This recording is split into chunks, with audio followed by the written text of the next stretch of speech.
Best moral stories. Rangapuram గ్రామంలో రామయ్య గారి ఇల్లంటే తెలియని వారుండరు. ఆ ఇంటికి అంత గుర్తింపు రావడానికి కారణం ఆ ఇంటి ముందుండే భారీ వేప చెట్టు. ఆ చెట్టు ఆ ఇంటికొక కిరీటంలా, ఆ వీధికే ఒక గొడుగులా విస్తరించి ఉంటుంది. ఆ చెట్టు వయసు రామయ్య వయసుతో సమానం. రామయ్య వయసు 70 ఏళ్ళు. ఆయన భార్య గతించి 10 ఏళ్లయింది. ప్రస్తుతం రామయ్య తన కొడుకు గోపాల్, కోడలు వాణిలతో కలిసి ఉంటున్నాడు. ఒకరోజు ఉదయం వాణి పెరట్లో అంట్లు తోముతూ గట్టిగా గొణుగుతుండడం రామయ్యకు వినిపిస్తుంది. అబ్బబ్బా! ఈ ఆకులు రాలడం ఎప్పుడు ఆగుతుందో ఏమో. పొద్దున్నే లేచి వాకిలి ఊడ్చేసరికి నడుం పోతోంది. ఊడ్చిన కాసేపటికే మళ్లీ రాలిపోతూ ఉంటాయి. ఈ చెట్టు మనింటికి అందమేమో కాని నాకైతే పెద్ద శిక్షలా మారింది.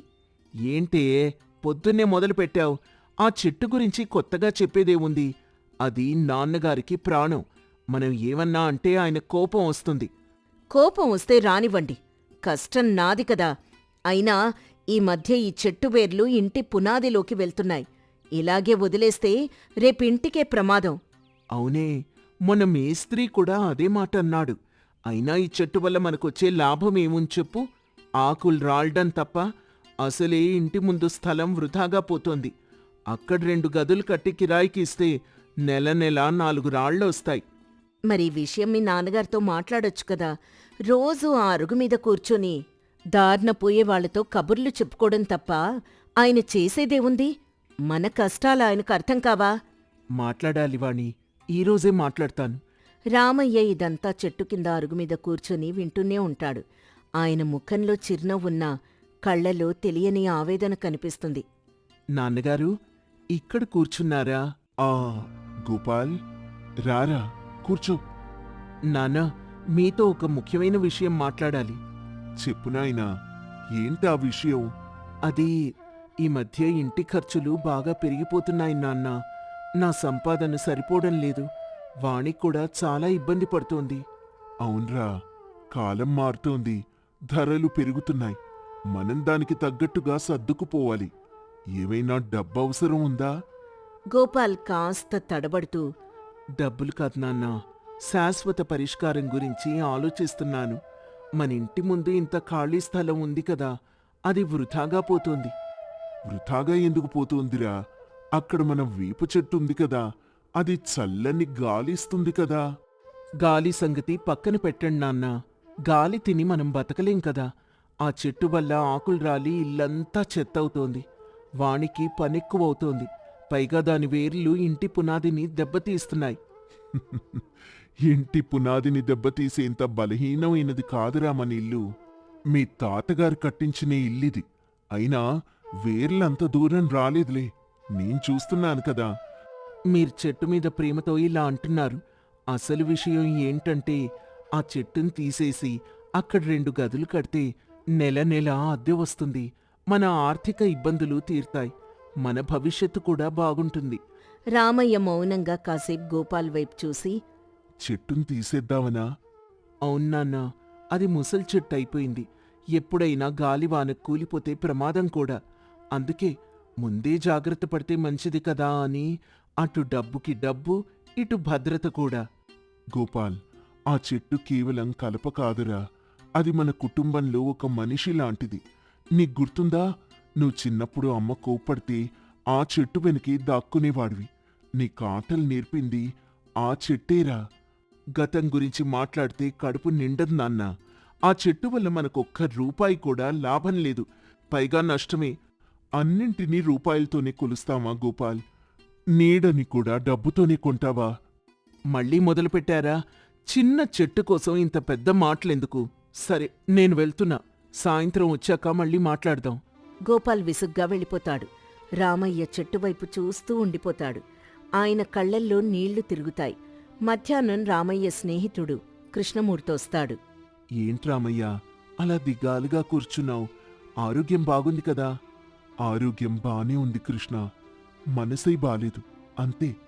ఏమైంది? గోపాల్ గాడు ఏమైనా అన్నాడా? వాడేమంటాడ్లే, వాడి బాధ వాడిది. ఈ చెట్టుని తీసేయాలంట, అక్కడ 2 గదులు కడతా అంటున్నాడు. ఏంటి, ఈ వేప చెట్టునా? పిచ్చి కాకపోతే ఈ ఊళ్ళో సగం మందికి నీడనిచ్చే చెట్టిది. దారిన పోయే బాటసార్లు కాసేపు సేద తీరేది ఇక్కడే కదా. వాడికి డబ్బు కావాలట కృష్ణ. చెట్టు నీడ కంటే అద్దెలు ఎక్కువని వాడి నమ్మకం. ఆకులు రాలుతున్నాయని కోడలు బాధపడుతోంది. వేర్లు పునాదిని కదిలిస్తున్నాయని వాడి భయం. ఇవన్నీ సాకులు రామయ్య. అసలు విషయం మనిషికి స్వార్థం పెరగడం. నీడ కావాలి కాని చెట్టు ఉండకూడదు. పళ్ళు కావాలి కాని మొక్కను పెంచే ఓపికుండకూడదు. ఇదే ఈ తరం ఆలోచన. సర్లే, మరి నువ్వేమన్నావు? నేనేమంటాను? నేను కాదంటే వాడు వినేలా లేడు. నన్నొక బరువులా చూస్తున్నాడేమో అనిపిస్తుందిరా కృష్ణ. చిచి, అలా మాట్లాడక రామయ్య. గోపాలంత చెడ్డవాడు కాదు. వాడికి లోకం పోకడు తెలియదు, అంతే. ఈ చెట్టు మా నాన్నగారు నా పుట్టినరోజు నాడు నాటారు. నేను ఈ చెట్టు కలిసే పెరిగాం. ఇది నా తోబుట్టువు లాంటిది.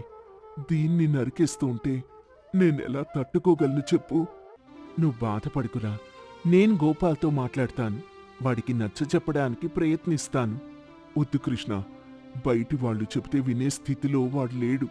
పైగా నా మీద ఇంకా కోపం పెంచుకుంటాడు. కాలమే వాడికి పాఠం సాయంత్రం ఇంట్లో వాణి, ఈ ఆదివారం చెట్టు కొట్టించడానికి మనుషులొస్తున్నారు. నువ్వు ఆ రోజు వంట త్వరగా చెయ్యి. వాళ్లక్కూడా భోజనాలు పెట్టాలి.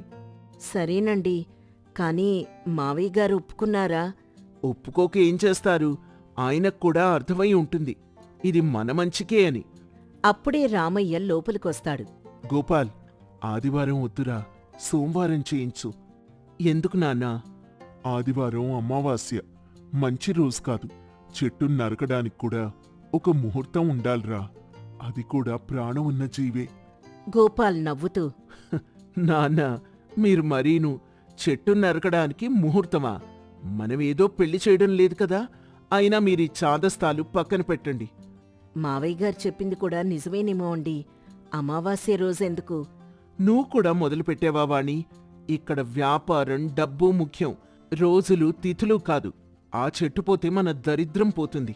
రామయ్య మౌనంగా తన గదిలోకి వెళ్ళిపోయాడు. కూలీలొస్తారు. గోపాల్ హడావిడి చేస్తూ ఉంటాడు. అయ్యా, చెట్టు చాలా పెద్దదండి. మొదలు చాలా గట్టిగా ఉంది. పర్లేదులే, ఎంత ఖర్చయినా సరే ఈ రోజే పనైపోవాలి. ఏమండి, ఎందుకో భయంగా ఉందండి. మావయ్య గారు ఉదయం నుంచి మంచి నీళ్లు కూడా తాగలేదు.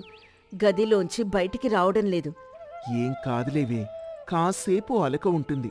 తర్వాత ఆయనే మామూలవుతారు. సాయంత్రానికి చెట్టు మొత్తం నేలమట్టమవుతుంది. ఇంటి ముందు వెలవెలబోతూ ఉంటుంది. ఎండ నేరుగా ఇంటి మీద పడుతుంది. అప్పటి వరకు ఉన్న ఆకుపచ్చని నీడ మాయమై ఏదో వెల్తిగా అనిపిస్తుంది. 2 నెలలు గడిచాయి. ఇంటి ముందు చెట్టు లేదు. కాని గోపాల్ అనుకున్నట్టు అక్కడ గదులకు పునాదులింకా లేవలేదు. డబ్బు సర్దుబాటు కాలేదని పనాగిపోయింది. ఇప్పుడక్కడ ఎండ మండిపోతోంది. వేసవికాలం తీవ్ర స్థాయిలో ఉంది. గోపాల్ చెమటలు తుడుచుకుంటూ, బబ్బబ్బా, ఏంటే ఈ ఎండ! ఇంట్లో అస్సలుండలేకపోతున్నాం. అవునండి, వంటగదిలో అయితే అస్సలు నిలబడలేకపోతున్నాను. గోడలు కాలిపోతున్నాయి. మునుపెప్పుడూ ఇంత వేడి ఉండేది కాదు. మునుపంటే? అప్పుడు గోపాల్ మాట ఆపేస్తాడు. అతనికి తెలియకుండానే చూపు ఇంటి బయటకు వెళ్తుంది. అక్కడ ఎండ నిప్పులు చెరుగుతుంది. ఒకప్పుడక్కడ దట్టమైన నీడ ఉండేది. ఇప్పుడు ఖాళీ ప్రదేశం ఎడార్లా కనిపిస్తోంది. రామయ్య తన గదిలో మంచం మీద పడుకొని ఉంటాడు. ఆయనక్కూడా చెమటలు పడుతున్నాయి. గోపాల్ తండ్రి దగ్గరికి వెళ్తాడు. నాన్నగారు, బాగా ఉక్కగా ఉందా? పర్వాలేదురా, అలవాటైపోయింది అన్నాడు నీరసంగా. బయట వరండాలో కూర్చుందాన్ రండి. అక్కడ కొంచెం గాలి రావచ్చు. బయట మాత్రం ఏముందిరా, ఒకప్పుడక్కడ నా నేస్తముండేది. అది చల్లని గాలినిచ్చేది. ఇప్పుడక్కడ ఏముంది? శూన్యం. ఆ శూన్యంలోంచి వేడి గాలులు తప్ప చల్లదనం ఎక్కడ్నించి వస్తుంది? నిన్న పక్కింటి సుబ్బారావు గారు వచ్చారు. ఎందుకు నాన్నా? ఆయనకెండలో ఆయాసంగా ఉందట. నడిచి వచ్చి మన ఇంటి ముందు అరుగుమీద కూర్చుందాం అనుకున్నారట. కాని అక్కడ నీడ లేకపోయేసరికి కళ్ళు తిరిగి కింద పడిపోయారు. నేను చూసి నీళ్ళిచ్చాను. ఆయన వెళ్తూ ఒక మాట అన్నారు. రామయ్య, నీ ఇంటి ముందు చెట్టు పోయాక నీ ఇంటికున్న కళ పోయింది. ఆ మాట ఆ మాట నా గుండెల్లో గుచ్చుకుందిరా. గోపాల్ మౌనంగా ఉండిపోతాడు. వాణి అక్కడికొస్తుంది. అవును మావయ్య గారు, నిజమే. ఈ మధ్య కూరగాయలమ్మేవాళ్ళు, పాలవాళ్ళు కూడా మన ఇంటి దగ్గర ఆగడం లేదు. ఎండగా ఉందని త్వరగా వెళ్ళిపోతున్నారు. ఇంతకు ముందైతే కాసేపు చెట్టు కింద కూర్చొని మనతో 4 మాటలు మాట్లాడి వెళ్ళేవారు. ఇప్పుడు మన ఇల్లు ఏదో నిర్మానుష్య ప్రదేశంలా అయింది. చూసావా గోపాల్, చెట్టు కేవలం నీడనే ఇవ్వదురా, మనుషుల్ని కూడా కలుపుతుంది. అది ఉన్నప్పుడు నలుగురు మన దగ్గరకొచ్చేవారు. ఇప్పుడు అది లేదు, ఎవ్వరూ రావడం లేదు. మనం ఒంటరి వాళ్ళమైపోయాం. ఆస్తంటే 4 గోడలు కాదు నాయనా, నలుగురు మనుషులు మనల్ని పలకరించడం. ఆ పలకరింపుని ఆ చెట్టు మనకిచ్చేది. గోపాల్ పశ్చాత్తాపంతో, నాన్నగారు, నేను తప్పు చేశాను. డబ్బు ఆశతో కళ్ళు మూసుకుపోయాయి. ఇప్పుడు అర్థమవుతోంది. ఆ చెట్టు విలువేంటో ఈ మండు టెండలో తెలుస్తోంది. మనిషికి నీడ విలువ ఎండలో నడిచినప్పుడే తెలుస్తుందిరా. అలాగే పెద్దవాళ్ల విలువ వాళ్ళు పోయాక కానీ తెలియదు. నాన్నగారు, అలా అనకండి. నాకు బుద్ధొచ్చింది. మీరు, ఈ ఇల్లు నాకు చాలా ముఖ్యం. ఏవండి, మనం మళ్ళీ అక్కడ మొక్కలు నాటుదాం. పాత చెట్టుని తేలేకపోవచ్చు, కాని కొత్త చెట్లనైనా పెంచుదాం. అవును వాణి, ఈ సాయంత్రమే వెళ్ళి మొక్కలు తెస్తాను. మనింటికి ఆకుపచ్చని తోరణమే అందం. సాయంత్రం గోపాల్ 2 పెద్ద వేప మొక్కలు, కొన్ని పూల మొక్కలు తీసుకొనొస్తాడు. రామయ్య ముఖంలో ఆనందం వెల్లివిరుస్తుంది. గోపాల్, ఇట్ తీసుకురా, నేనే నాటుతాను. వద్దు నాన్నగారు, మీరు కూర్చోండి, నేను నాటుతాను. మీరు పక్కనుండి చెప్పండి చాలు. నాన్నగారు, చిన్నప్పుడు నేనిక్కడ ఆడుకునేవాణ్ణి కదా. మళ్ళీ నా పిల్లలు పుడితే వాళ్ళు కూడా ఈ కొత్త చెట్టు కిందే ఆడుకుంటారు. అవునరా, చెట్టు ఒక తరానికి కాదు, ఎన్నో తరాలకు ఆస్తి. నువ్విప్పుడు నాటుతున్నది మొక్కని కాదు, భవిష్యత్తుని. మావయ్య గారు, ఇక నుంచి ఈ మొక్కల బాధ్యత నాది. రోజూ నీళ్లు పోసి జాగ్రత్తగా చూసుకుంటాను. గోపాల్ మొక్కను నాటి మట్టి కప్పుతాడు. వాణి నీళ్లు పోస్తుంది. ఆ చిన్న మొక్క గాలికి మెల్లగా ఊగుతూ అందర్నీ పలకరించినట్టు అనిపిస్తుంది. గోపాల్, ఈ రోజు నువ్వు నిజమైన సంపాదన చేశావురా. వచ్చే డబ్బు ఖర్చయిపోతుంది, కానీ ఈ చెట్టు పెరిగి పెద్దదైతే వచ్చే నీడ, పుణ్యం ఎప్పటికీ తరగవు. నిజమే నాన్నగారు, చెట్టు నీడ విలువ, పెద్దల మాట విలువ ఒక్కటే అని తెలుసుకున్నాను. నీడ ఉన్నప్పుడు దాని గొప్పతనం తెలియలేదు. అది దూరమయ్యాకే దాని అవసరం తెలిసింది. ఇకపై అలాంటి తప్పు ఎప్పుడూ చేయను. సంతోషం నాయనా. ముగ్గురు నవ్వుకుంటూ ఇంట్లోకెళ్తారు. బయట కొత్తగా నాటిన మొక్క భవిష్యత్తులో మహావృక్షమై ఆ కుటుంబానికి అండగా నిలబడ్డానికి సిద్ధంగా ఉన్నట్టు గాలికి తలూపుతూ ఉంటుంది. ఈ కథ వల్ల తెలిసే నీతేంటంటే, డబ్బు సంపాదన కంటే మనకు తోడు నీడగా నిలిచే ప్రకృతిని, పెద్దవారిని గౌరవించడం మిన్న. చెట్టు అంటే మన ఊపిరి. నీడ విలువ ఎండలోనూ, పెద్దల విలువ కష్టంలోనూ హరితపురం అనే అందమైన గ్రామంలో జీవనది సన్నటి వాగులా మారిపోయింది. వరి పొలాలు బీటలు వారాయి. భూమి ఎండిపోయి పగుళ్లతో దయనీయంగా కనిపించింది. నదిని చూస్తూ రామమ్మ ఇలా అంది. ఓ గంగమ్మ, నీకేం కష్టమొచ్చింది తల్లి? ఒకప్పుడు నీ ఒళ్ళో ఆడి పాడిన మమ్మల్ని ఇలా ఎందుకు అనాథలుగా వదిలేశావమ్మా? నా మనవడు మొన్న రాత్రి దాహంతో ఏడుస్తూనే పడుకున్నాడు. అప్పుడు శేషయ్య అనే రైతు రామమ్మతో, ఇది గంగమ్మ శాపం కాదు రామమ్మ, ఇది కుబేరుడు అహంకారంతో చేసిన పాపం. ఆ ఇటుకల కర్మాగారం కోసం ఆ రాతి కట్టక ముందు మన పొలాల్లో కనీసం 3 పంటలైనా పండేవి. ఇప్పుడు ఒక్క పంట కూడా చేతికి రావడం లేదు. అప్పులు పెరిగాయి. మట్టి మీద ఆధారపడి బతికే మమ్మల్ని మట్టే మోసం చేసింది. సూర్య కోపంగా పొలంలో పగిలిన మట్టిని చూస్తూ, మోసం చేసింది మట్టి కాదు శేషయ్య, మోసం చేసింది మనపై అధికారం చెలాయించాలని చూస్తున్న ఒకే ఒక్క మనిషి స్వార్థం. నది ప్రవాహం పూర్తిగా కలుషితమైంది. తాగేందుకు నీరు లేదు, పండించేందుకు కూడా నీరు లేదు. ఇంకొన్నాళ్లు ఇలాగే ఉంటే మనం ఈ గ్రామాన్ని వదిలి వెళ్ళిపోవాల్సిందే. వదిలి వెళ్లడమా? మన పూర్వీకుల సమాధులు ఇక్కడున్నాయి సూర్య. మనకు నది మాత్రమే తెలియదు. ఇంకే నది ఒడ్డు తెలియదు. కుబేరుడి కట్ట మన సంస్కృతికి, మన చరిత్రకు, మన ఆశలకు అడ్డుకట్ట వేసింది. అతని అహంకారం మనకు జలగండంగా మారింది. సూర్య గ్రామ ప్రజల వైపు తిరిగి ఇలా అంటాడు. ఇక చాలు. కేవలం మాట్లాడ్డం, ఏడవడం వల్ల సమస్య తీరదు. మనం దీనికి పరిష్కారం వెతకాలి. మనం కుబేరుడి దగ్గరకు వెళ్ళాలి. ధర్మయ్య పెద్దాయన మాటే మనకు శిరోధార్యం. ఆయన్నడిగి ఒక దారి చూపిద్దాం. సూర్య నాయకత్వంలో గ్రామ ప్రజలంతా కలిసి కుబేరుడి కర్మాగారం గేటు వద్దకి చేరుకున్నారు. కర్మాగారం నుండి పొగ కాలుష్యంతో ఆకాశాన్ని కప్పేస్తోంది. కుబేరుడు తన విలాసవంతమైన కారులోంచి దిగాడు. ఏం గొడవిది? మీరంతా ఇక్కడ ఎందుకు పోగయ్యారు? నా ఫ్యాక్టరీ గేటుని అడ్డుకుంటే సహించను. నా వ్యాపారం ఆక్కూడదు. సూర్య ముందుకొచ్చి చేతులు జోడించి, అయ్యా కుబేరుడు గారు, మమ్మల్ని క్షమించండి. ఇది ఆందోళన కాదు. ఇది మా జీవన పోరాటం యొక్క మొర. మీ కర్మాగారం కట్టిన కట్ట వలన నదిలో ప్రవాహం ఆగిపోయింది. హరితపురం మొత్తం ఎండిపోతోంది. ప్రజలు దాహంతో, ఆకలితో ఉన్నారు. దయచేసి ఆ కట్ట నుండి కనీసం కొంత నీటినైనా దిగువకు వదలండి. మా పొలాలకు కొంచెం జీవం ఇవ్వండి. మీ దాహానికి నా లాభానికి ఏంటి సంబంధం? నా కర్మాగారానికి రోజుకి లక్షల లీటర్ల నీరు అవసరం.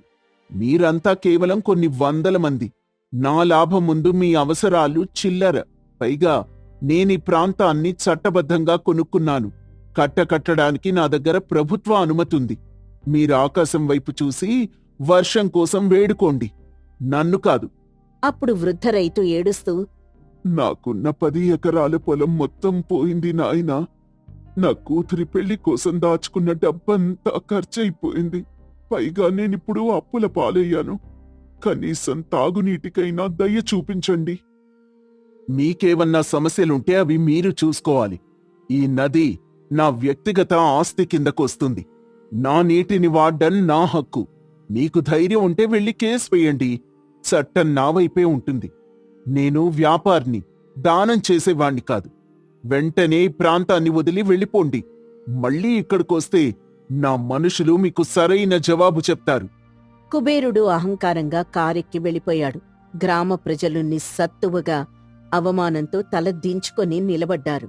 సూర్య తీవ్ర కోపంతో ధర్మయ్య ఇంటికి చేరుకున్నాడు. కుబేరుడి మాటలు, అతని అహంకారం సూర్యని మరింత మండించాయి.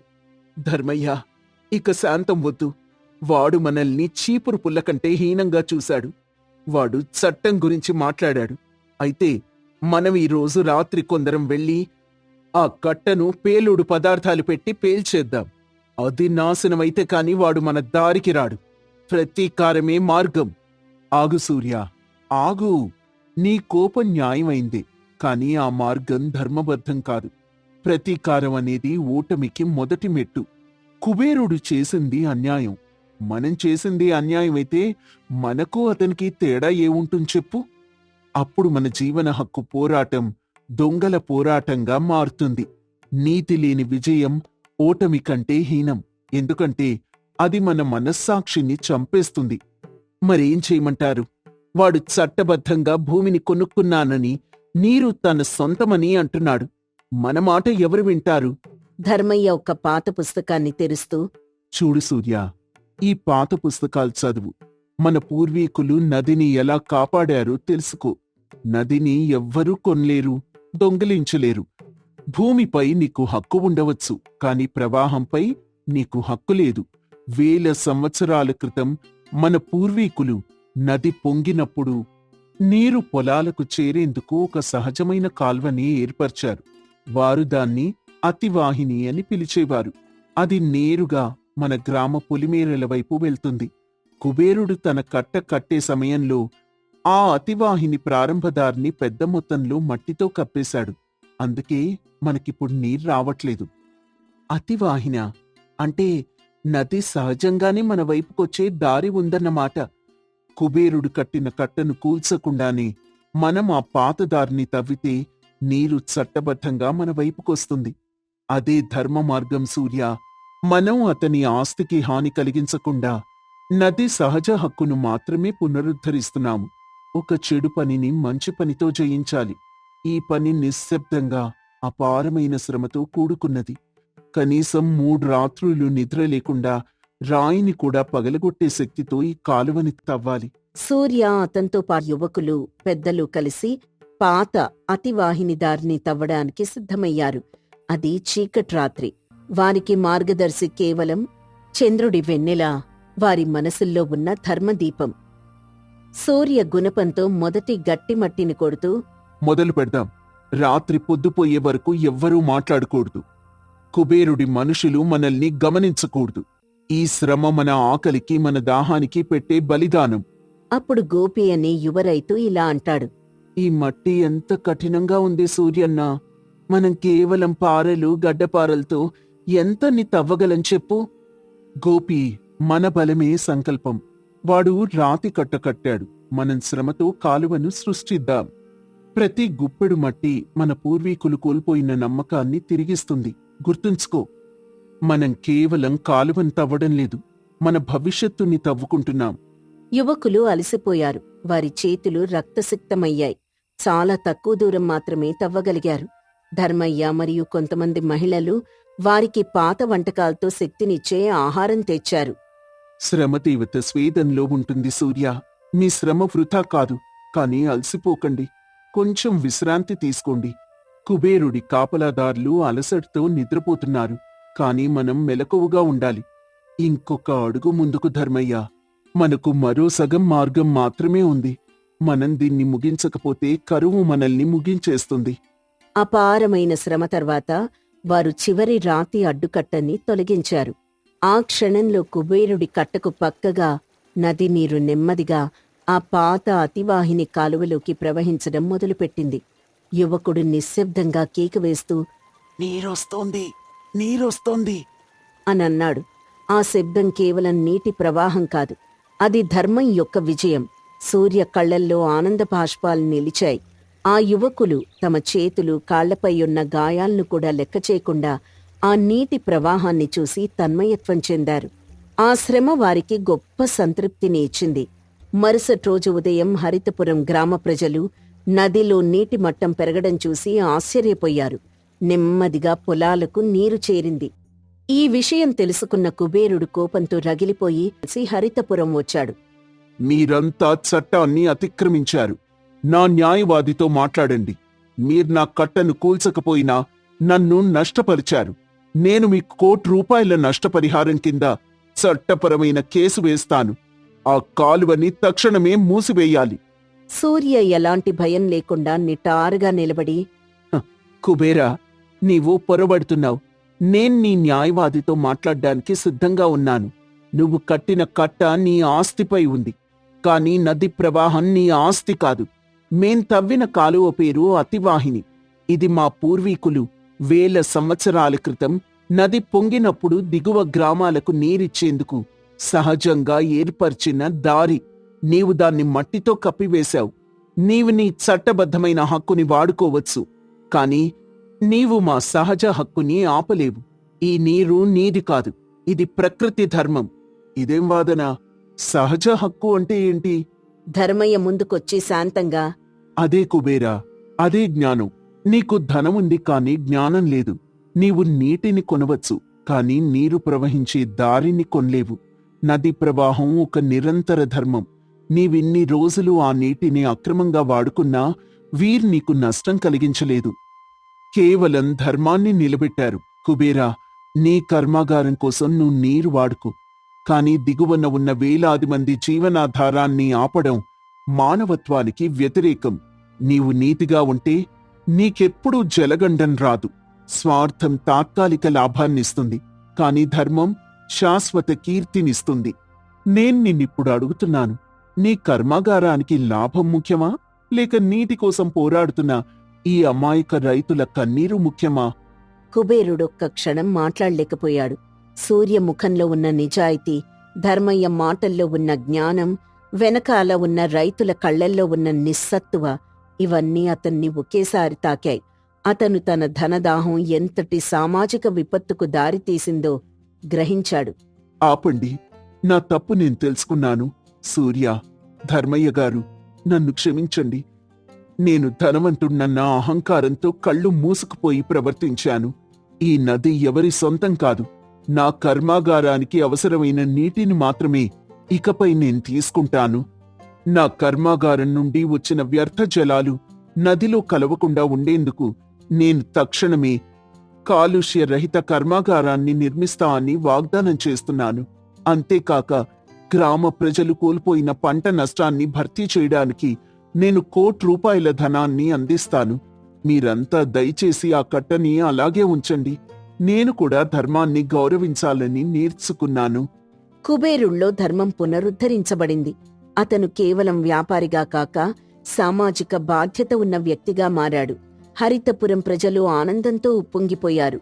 జీవనది మళ్లీ ఉప్పొంగుతూ వారి పొలాలను, జీవితాలను పచ్చదనంతో నింపేసింది.